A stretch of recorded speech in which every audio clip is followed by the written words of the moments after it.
हरि ओम नमः शिवाय हरि ओम नमः शिवाय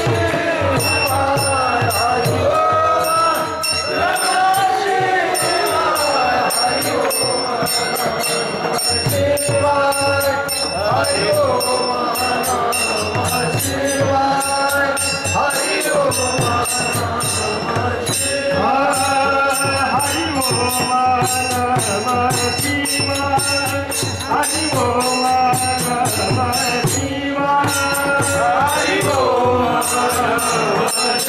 ओम नमः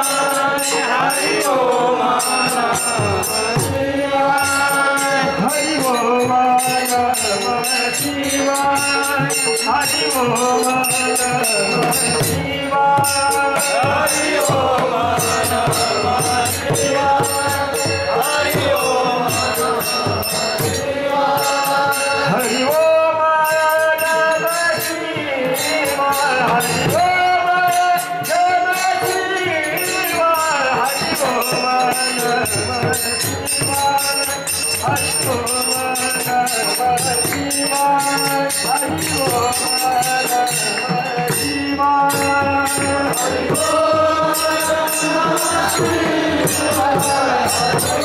शिवाय हरि ओम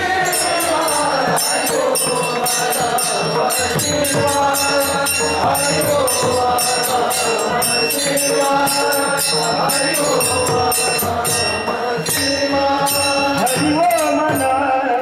ओम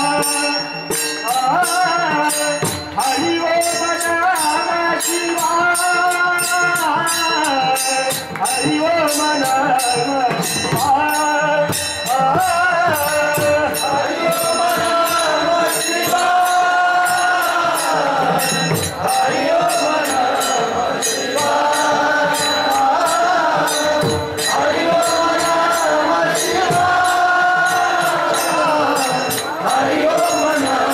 नमः शिवाय हरि ओम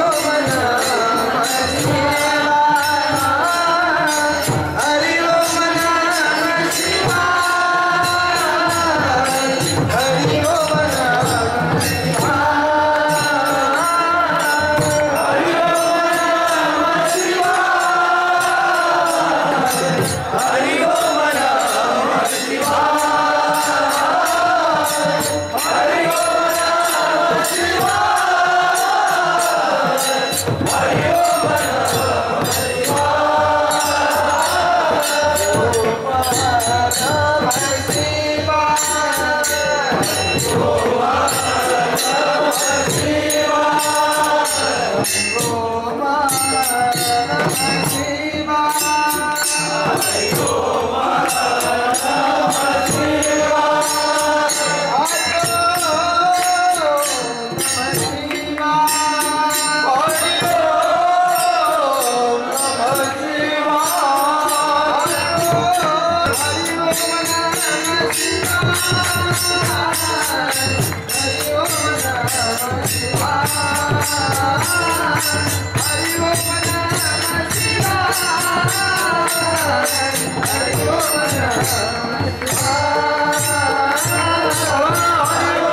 शिवाय हरि ओम नमः शिवाय हरि ओम नमः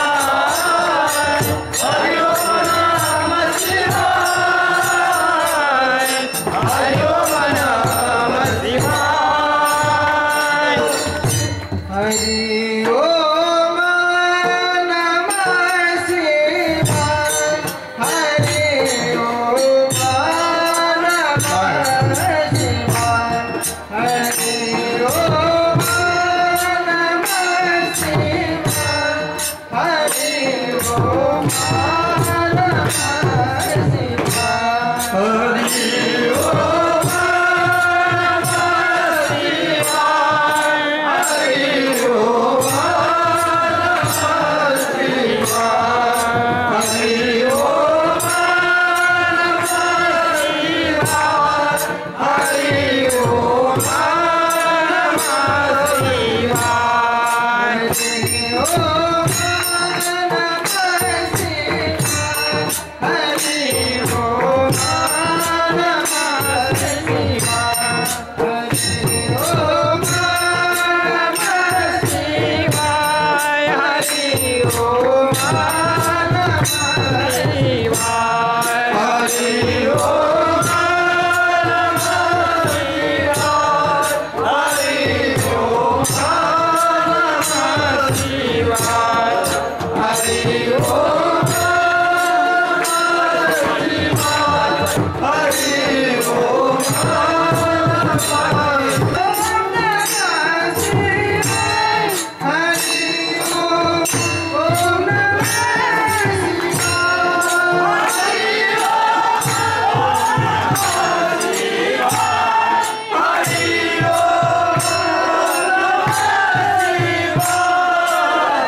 Shiva,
Hare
एक बजा अकल्प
He is on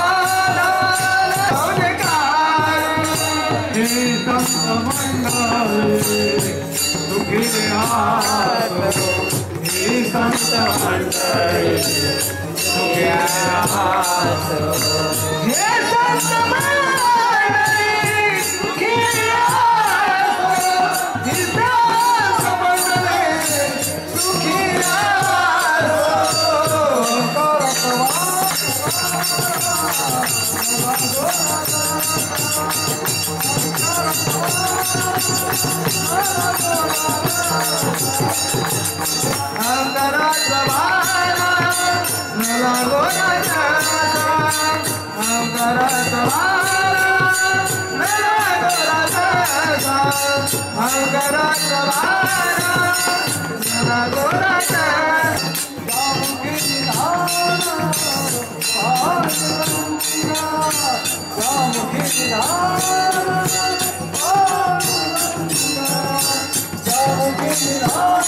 कोणी उठू नका.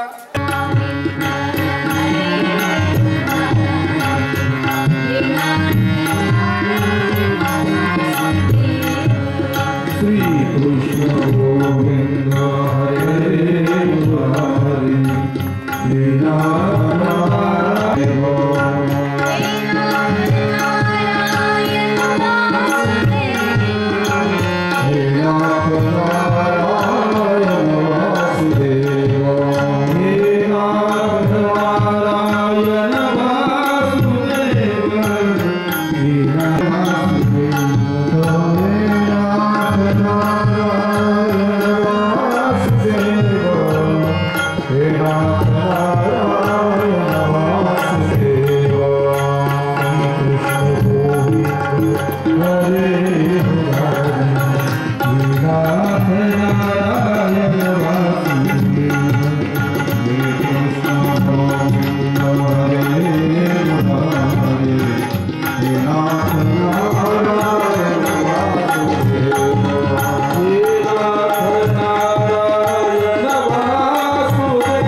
वृंदावनात देवाने पायामध्ये कधी पादत्राण नाही घातली.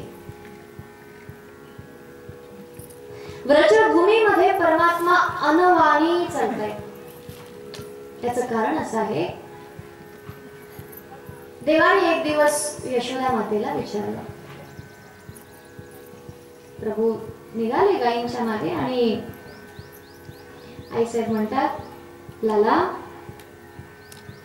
पादत्राण घालून जा. लाला म्हणतोय, मी नाही पादत्राण घालणार. का रे बाबा, आवडली नाहीत का? आहे, चांगली आहे, पण माझ्या गायींची पादत्राण कुठे आहे? गायींची पादत्राण? यशोदा मातेने उत्सुकतेने विचारलं. अरे, गायींची पादत्राण कशी असते? मुळे मला पादत्राण देते आहे तर माझ्या गायी बिना चपलेच्या चालतील, अनवाणी चालतील? अरे बाबा, त्यांच्या पायाला खुरं असतात. तुझे पाय नाजूक आहे, तुला काटे मोडतील, दगड तुटतील. लला म्हणतो, त्यांच्या पायात काही नाही आणि मग मी पायामध्ये वाहन कशा घालाव्यात? मी नाही घालणार. दगड रुतत नाही, त्यांना काटे मोडत नाही. लला रडायला लागतात आणि म्हणतात, त्यांच्या पायाला पुरा आहे, मग माझ्या पायाला का नाही? आई म्हणते, अरे बाबा, त्या गायी आहेत, ते जनावर आहेत असं म्हटल्यावरती का नाही रडायला लागला? बाबा काय रडतोय? म्हणे तू माझ्या गायींना जनावर म्हटलंच का? पशु म्हटलं का ते पशु नाही? मी तुझं दूध पितो की नाही? मग तू माझी कोण आहे? म्हणे आई. मग म्हणे मी गायींचं पण दूध पितो, त्यामुळे ते आता पशु नाहीत, त्या माझ्या आई आहेत. एवढं प्रेम देवाने करावं आणि यासाठी भगवंताने व्रजामध्ये असताना कधीही पायामध्ये पदत्राणा घातली नाही. तो देव जर अनवाणी चालतोय या गायींसाठी, तर मला सांगा गायींवर देवाचं प्रेम किती असेल? गो सेवा करा, गायीची सेवा करा. कार्यक्रमात सेवेसाठी जास्त सगळ्यांनी एकत्रित येऊन सेवा केली पाहिजे. आपल्याला नसेल अंगण, आपण गाय नसाल ठेवत, प्रत्येक गावा मिळून असं एखादं स्थान निवडा की तिथे सगळ्या गायी असल्या पाहिजे. रोज एकेकाने सेवा घ्या, त्यांच्या चाऱ्याची व्यवस्था लावा. गायींकडे नुसतं पाहिलं ना तरी मन प्रसन्न होतं. गायीच्या गोठ्यात 5 मिनिट बसलं तरी माणसा गायीचं दूध, गायीचं तूप, गायीचं दही, दुधापासून बनवलेलं दही, या सगळ्या गोष्टी देवपूजेमध्ये वापरल्या जातात. म्हणून त्या ठिकाणी भगवान शिवजींचा श्रावण महिन्यामध्ये महिनाभर अभिषेक केला जातो. कारण एवढ्या दुधांचं काय करावं, म्हणून त्या ठिकाणी ते दूध सदाशिवांवरती अर्पण केलं जातं. एवढंच त्याचं निमित्त आहे. भगवंताला आवश्यकता नाही आपल्या दया दुधाची. परमात्माचा भावपूर्वक जल जरी टाकलं तरी परमात्मा प्रसन्न झाल्याशिवाय राहत नाही. अरे ज्याच्या मस्तकावरतीच गंगा विराजमान आहे, त्याला आपण काय पाणी वाहून पवित्र करणार? भगवंत आपल्याला पवित्र करत असतो, परंतु आपल्या अंतःकरणातला भाव, श्रद्धा भगवंतापर्यंत या साधनांच्या माध्यमातून पोहोचवता येते. म्हणून भगवंताचं यथासांग पूजन केलं पाहिजे. हे सगळं बघून तो निषाद त्या ठिकाणी तगमग करायला लागला. माझ्या पोटात काही नाही, माझं परिवारजन उपाशी आहे. इथे देवावरती, दगडावरती एवढं दूध दही व्यर्थ घालवल्या जातं, फळं त्या पाषाणाच्या समोर ठेवल्या जातात वगैरे वगैरे असं तो बोलायला लागला. पण शिवपूजा त्याने डोळ्याने बघितली. सगळे शिवभक्त त्या ठिकाणी संकीर्तन करत होते. हर हर शिव शंभो, महादेव शंभो, गंगाधर शंभो, जटाधर शंभो, शिव शिव शिव शिव, महादेव शंभो, सदा शिव शंभो. भजन चाललंय सगळ्यांचं. ज्याची त्याची वाणी शिव शिव उच्चारण करते आहे. पंचाक्षर मंत्राचा जप करते. हर हर महादेव, हर हर महादेव, भगवंताचा जयघोष चाललाय. त्याच्या कानावरती शब्द पडले, त्यालाही विनोद वाटला आणि रस्त्याने जाता जाता मोठमोठ्याने तो पण म्हणायला लागला, रिकामा चाललोय, काय करावं? एकटा माणूस वनात जात असला, रात्रीचा वेळ आहे, तर थोडं माणसाला भीती पण वाटते, मग काहीतरी पाहिजे ना. झपडलं ते रस्त्याने चाललं. हर हर महादेव शंभो, काशी विश्वनाथ गंगा, सदा शिव शंभो, महादेव शंभो, शिव शिव शिव शिव शिव शिव उच्चारण करत चाललंय. वाणीला जणू त्याचं वडणच पडलं. एका तळ्याच्या काठावरती तो गेला. तळ्यावरती पाणी प्यायला कोणीतरी पशु येईल, त्याची शिकार मला करता येईल. त्या तळ्याच्या काठावरती तो गेला. तिथे एक दाट असं बिल्व वृक्ष होता. बेलाच्या झाडाला काटे असतात, परंतु त्याने विचार केला की या दाट झाडामध्ये दडून बसलो तर शिकार जी येईल त्याला समजणार नाही. त्या बिल्व वृक्षावरती चढण्यासाठी तो निघाला. तेव्हा त्या बिल्व वृक्षाच्या खाली कोणीतरी आधी शिवलिंग स्थापित करून गेलेला होता. बऱ्याच काळचं ते शिवलिंग तिथे कचराने झाकलं गेलं होतं, झाडपाल्याने झाकलं गेलं होतं. हा जेव्हा झाडावरती चढायला लागला, याच्या कमरेला पाण्याचं एक भांड त्या ठिकाणी बांधलेलं होतं. त्यातलं पाणी त्या शिवलिंगावरती पडलं. बघा न कळत कसं होतंय. यातलं याला काही कल्पना नाही काय चाललंय ते. न कळत त्या ठिकाणी त्या पात्रातलं पाणी त्या शिवलिंगावरती पडलं. शिकारीची वाट बघत होता. शिकारी येईपर्यंत रिकामं काय करावं. आपल्याला सवय असतं ना, मंडपात बसलेलो असलो आपण आणि कथा थोडीशी कंटाळवाणी व्हायला लागली की मग आपण काय करतो, काहीतरी बघतो खाली दगड गोटा सापडतो का, चटईचा एखादा काहीतरी हे धागा निघालेला असतो तो तरी घेऊ, काहीतरी आपण केलं. बेलाचं पान तोडायला लागला आणि खाली टाकायला लागला. तोडतोय, खाली टाकतोय, ते शिवलिंगावरती काही पानं जाऊन पडायला लागली. पहिले पाणी पडलं, मग बेलाचं पान पडलं. तोंडात तर चाललं जायचं हर हर महादेव शंभो, हर हर महादेव शंभो. तो आपल्या मस्तीमध्ये मस्तपैकी पानं तोडतोय, टाकतोय, देवाचा जय जयकार करतोय.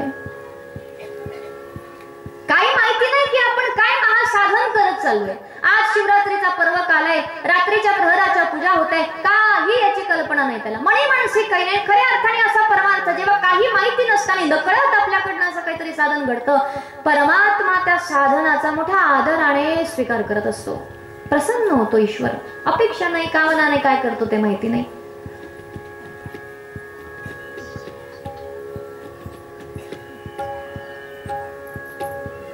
त्या ठिकाणी त्यावेळेला तिथे एक हरिणी येते आणि तिचा प्रसूत काळ जवळ आलेला असतो. ती पाणी प्यायला लागते. तेवढ्यात हा निषाद त्या ठिकाणी आपला बाण ओढतो तिला साधण्यासाठी. त्या बाणाचा जो चाप आहे तो ध्वनी हरिणीच्या कानावरती पडतो. हरिणीची दृष्टी जाते आणि ती माणसासारखी बोलायला लागते. ती म्हणते, अरे बाबा, माझा वध करू नकोस. मी गर्भिणी आहे आणि आता प्रसूत काल माझा जवळ आला आहे. तुला मला मारायचंच आहे ना? मला थोड्या काळाचा अवधी दे.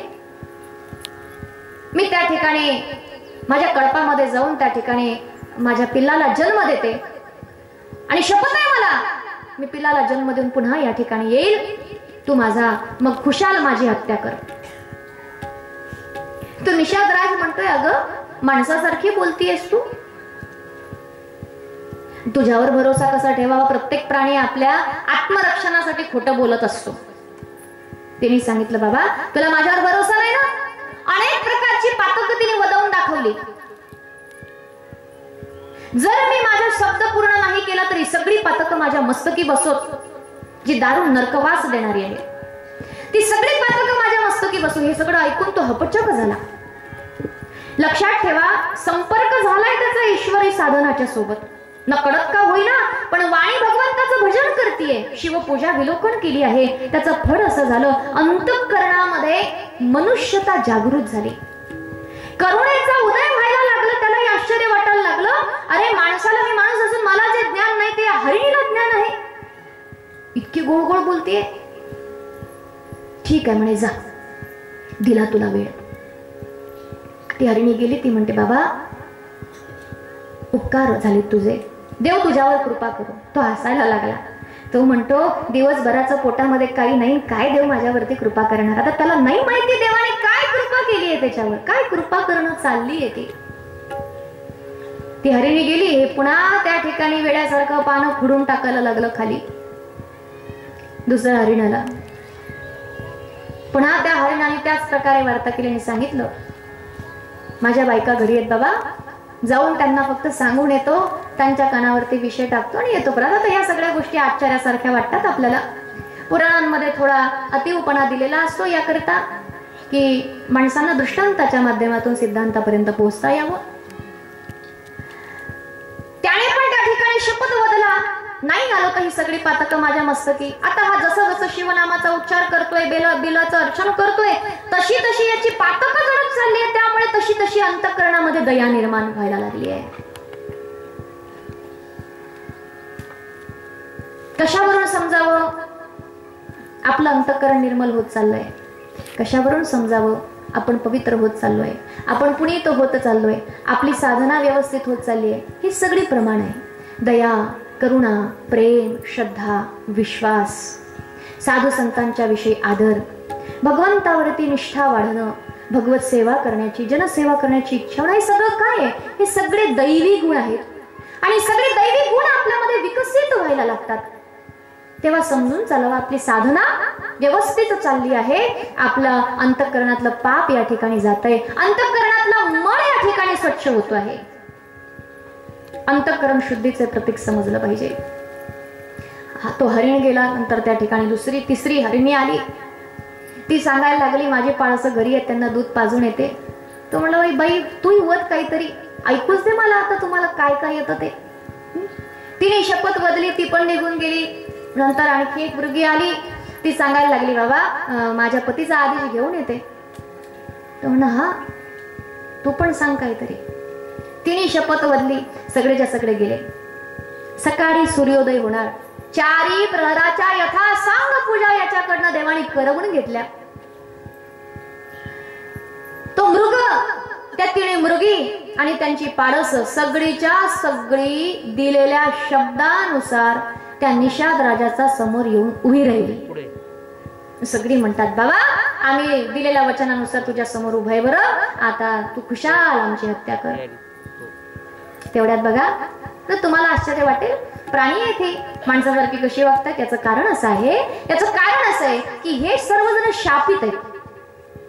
हिरण्य नामक एक दैत्य असतो जो स्वर्गावरती आपलं अधिपत्य स्थापित करतो आणि स्वर्गाचं शासन करतो. त्यावेळेला रंभा नावाची अप्सरा आणि तिच्या 2 सख्या याच्या सेवेमध्ये तैनात होतात. या हिरण्य दैत्याच्या संगतीमध्ये राहून त्या ठिकाणी त्या देवाचं भजन विसरतात. पण कधी काळी माणसाला पूर्व संस्कारानुसार जाग येते आणि म्हणून त्या रंभेला असं वाटलं खूप दिवसाचं भगवान शिवजींचं दर्शन केलं नाही, म्हणून ती कैलासावर भगवान शिवजींचं दर्शन करायला जाते. भगवान शिवजी म्हणतात असुराच्या संगतीमध्ये राहून तू माझं भजन विसरली जा, शाप म्हणजे त्या ठिकाणी हरणाच्या योनीला तू प्राप्त होशील, तो असुरही तुमच्या सोबत हरिण होईल. ती खेद करते, पश्चाताप करते, प्रभू उशाप देतात. एका 12 वर्षानंतर त्या ठिकाणी तुमची पुन्हा मुक्ती होईल, तुम्ही पुन्हा तुमच्या स्वस्थानाला प्राप्त व्हाल. आणि ते शापित असल्या कारणाने त्यांना हे सगळ्या गोष्टीचं ज्ञान होतं. ती सगळीच्या सगळी मृगाच्या समोर त्या व्याधाच्या समोर येऊन उभी राहिली. आता ती ज्या मृगी होत्या त्या म्हणायला लागल्या बाबा पतीच्या आधी आमचा वध कर. तो मृग म्हणायला लागला नाही यांच्या आधी माझा वध कर. ती पारस म्हणायला लागली नाही आमच्या आई वडिलांच्या आधी आम्हाला मारा. हे सगळं ऐकून त्याच्या डोळ्यातून घड घड अश्रूंच्या धारा व्हायला लागल्या. अरे पशु तर पशु, पण किती तुमच्यामध्ये प्रेम, किती तुमची या ठिकाणी स्वतःच्या जीवाचं रक्षण करून एखादा जीव पडून गेला असता, पण तुम्ही मला शब्द दिला म्हणून सगळेजण इथे आला. अरे पशु असल्यावरती तुमच्यामध्ये जर असं ज्ञान असेल, मी तर माणूस आहे रे, कसा मारू तुम्हाला. आता मला तुम्हाला मारण्याची इच्छा होत नाहीये.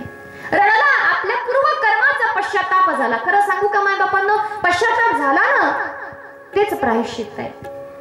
तात्काळ जीव आपल्या कर्मातून मुक्त होतो. तो म्हणतो आता तुम्हीच पशु असल्यावर मला गुरुरूप आहात, तुमच्यामुळे माझ्यातली मनुष्यता जागृत झाली. तेवढ्यात भगवान सदाशिव तिथे प्रगट होतात, सर्वांना त्या ठिकाणी शापमुक्त करतात. तो निषादराज प्रणाम करतो, सगळेजण भगवंताला प्रणाम करतात. देवाचे पाय धरतो तो आणि विचारतो देवा काय केलं मी असं की मला तुमचं दर्शन होत आहे. आता बघा निमित्त असतं, या हरणांचा उद्धार करायचा होता. कोणाला कसं काय निमित्त बनवलं जाईल काही सांगता येत नाही. एक महात्माजी फार सुंदर कथा वर्णन करतात की एक भक्त असतो आणि देवाचं दर्शन झालं पाहिजे म्हणून इतकी लालसा त्याच्या अंतःकरणामध्ये निर्माण होते. कोण मला देवाची प्राप्ती करून देईल. काही संतांकडनं करतं, गुरुशिवाय देवाची प्राप्ती होत नाही. एक छद्म वेश धारण करून त्या ठिकाणी साधूचा वेश धारण करून एक चोर त्या ठिकाणी असतो. त्या चोराची आणि बिचारा या भक्ताची भेट होते आणि तो विचारतो, सगळ्यांना विचारत सुटतो मला कोणी देव दाखवेल का, मला कोणी देव दाखवेल का. तो चोर म्हणतो मी तुला देव दाखवतो, देवाचं दर्शन करवतो. साधूचा वेश धारण केलेला होता, तर याला तरीच आहे पुसावेची ह्याची वाटे, जे जे भेटे तयासे. सगळ्यांना पुसत चाललंय, बाकीचे तर मौन राहिले, पण हे बोललो मी तुला देव दाखवतो. मग ठीक आहे काय करावं लागेल म्हणा. चल म्हणे यमुनेमध्ये चल. यमुनेच्या जलामध्ये घेऊन गेला. छातीपर्यंत पाण्यात उभं राहायचं, डोळे बंद करायचे, देवाचं ध्यान करायचं. मी म्हणत नाही तोपर्यंत डोळे उघडायचे नाही. ठीक आहे देवच पाहायचा होता. निष्ठा फार महत्वाची आहे माय बापांनो, लक्षात घ्या. ही आर्तता फार महत्वाची आहे. सांगितल्याप्रमाणे सांगितलं म्हणे नदीमध्ये जाताना अंगावरचं सगळं काही काढून ठेव. बिचारांनी सगळे वस्त्र सगळे काढले, एक लंगोटी धारण केलेली पाण्यामध्ये उभा राहिला. आता हा साधू होता का हो, जो गुरु बनलाय तो नाही ना. त्याचं सगळं सामान घेतलं, फरार झाला. हे बिचारा पाण्यामध्ये कुडकुडतोय. थंडीचे दिवस होते फार, वंदनाची थंडी काही साधी सोपी नाहीये. एवढ्या थंडीमध्ये छातीभर पाण्यामध्ये उभा आहे, कळकळून थंडी त्या ठिकाणी वाजायला लागली, पण डोळे उघडत नाही, पाण्यातून वरती येत नाही. राधा राणी करुणामयी आहे. चिंता वाटली. सांगायला लागले, देवा तुमच्या दर्शनाची लालसा घेऊन पाण्यात उभा आहे, बिचारा थंडीने कुळकुळलाय, जा त्याला दर्शन द्या. भगवंताने त्याची निष्ठा पहिले आले दर्शनासाठी आणि म्हटलं, अरे डोळे उघड, मी तुला दर्शन द्यायला आलो. तर बाबा काही डोळे उघडत नाही. का उघडत नाही? म्हणे माझे गुरु कुठे? माझ्या गुरुनी सांगितल्याशिवाय मी डोळे उघडणार नाही. घ्या आपद. देव म्हणतोय, अरे तो गुरु नव्हता, तो तर गेला म्हणे पडून, तुझं सगळं सामान लुटून. डोळे उघड. नाही नाही म्हणे, मी कसा काय भरोसा करू? मला त्यांनी सांगितलं देव दाखवतो.